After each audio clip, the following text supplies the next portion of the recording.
Nagsinungaling ako sa magulang ko. Last January, sinabi ko sa pamilya ko na natanggal ako sa trabaho para unahin ko sarili ko at maranasan ko mabili mga gusto ko. I'm a breadwinner to my family. I am the only girl also. 5 years, going 6 years ng independent.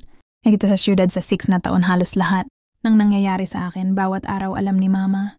I-accept kapag nagkakasakit. Ako, ewan ko pero bigla akong naiinggit. Dahil 25 years old. Na ako pero ni hindi ko pa mabili mga gusto ko or luho ko. Dahil every sahod bayad ng bills padala sa pamilya, etc. January until this month alam ng pamilya ko na wala pa akong work.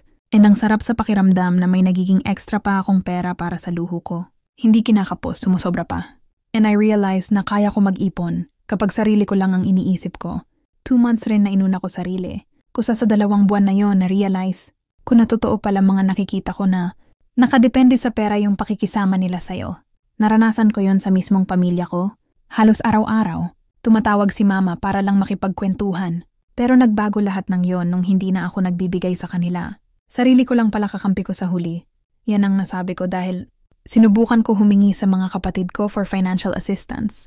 Sinubukan ko lang naman kung matutulungan nila ako, pero pare-pareho sinagot nila sa akin. Pasensya na wala ako extra. Gusto ko mag-rant, gusto ko sila sumbatan na bakit ganyan kayo?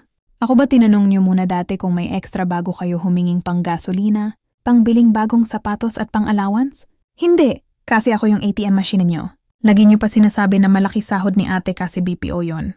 Pero hindi ko ginawa. Yung notes ko sa phone ko lang nakakarinig ng rants ko sa pamilya ko. Oo, masarap magbigay kasi pamilya naman pero hanggang ako kailan ako mabibigyan. Nakakapagod rin pala tumulong sa mga taong naabuso na. Kasi yung kamusta ng pamilya ko sa akin ngayon, kamusta may trabaho ka na, ang sakit kasi parang wala akong option dahil ako ang backup nilang lahat. Pero ako sino backup ko? Kung alam lang ng pamilya ko ang hirap at pagod dito sa syudad, maawa kaya sila sa akin? Tumulong lang naman ako hanggang sa naging obligasyon ko na. Ngayon ko napagtanto na mas masarap mabuhay sa isang kasinungalingan para sa pangsariling kaligayahan. Pasensya na sa pamilya ko, I enjoy ko muna maging mag-isa. Magpapanggap muna ako hanggang sa makapag-ipon ako. Mahirap kasi mawalan wala akong backup.